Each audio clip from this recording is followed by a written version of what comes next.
কৃত্রিম বুদ্ধিমত্তা বা এআই এর বাজারে নতুন খেলোয়াড় ডিপসিক। চীনের স্টার্ট আপ ডিপসিকের এআই মডেল গোটা বিশ্বে প্রযুক্তি জগতের নজর কেড়েছে। মার্কিন সংস্থা এনভিডিআর 50 লক্ষ কোটি টাকা ক্ষতি হয়েছে এই ডিপসিকের ধাক্কায়।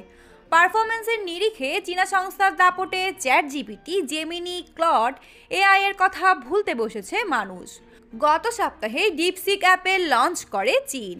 প্রতিদ্বন্দ্বী চ্যাট জিপিটিকে পেছনে ফেলে মার্কিন যুক্তরাষ্ট্রে ফ্রি অ্যাপ হিসেবে সবথেকে বেশি ডাউনলোড করা হয়েছে এই ডিপসিক। ডিপসিকের প্রতিষ্ঠাতা লিয়াং ওয়েনফ্যাং, যিনি আগে একটি হ্যাজ ফান্ড চালাতেন এবং এআই ও কোয়ান্টিটেটিভ ফাইন্যান্স নিয়ে গবেষণা করেছেন তিনি।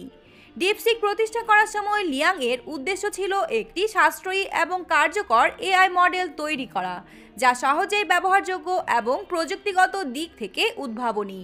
ডিপসিক মডেলটি মাত্র $6 মিলিয়ন তৈরি করা হয়েছে, যা মার্কিন সংস্থাগুলোর তুলনায় অনেক কম খরচে তৈরি হয়েছে।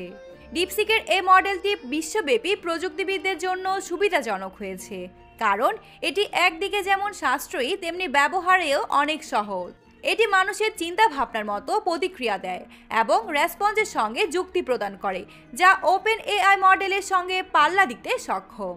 ডিপসিকের মডেলটি ইউএস, ব্রিটেন এবং চীনের অ্যাপ স্টোরে সবথেকে বেশি ডাউনলোড হওয়া ফ্রি অ্যাপ হয়ে উঠেছে।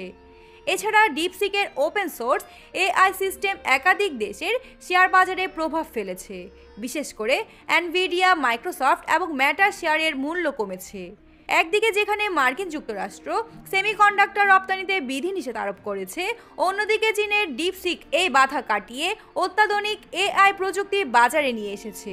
ফলে ডিপসিকের এই উন্নতি এবং পারফরমেন্সের কারণে মার্কিন প্রযুক্তির আধিপত্য চ্যালেঞ্জের মুখে পড়েছে।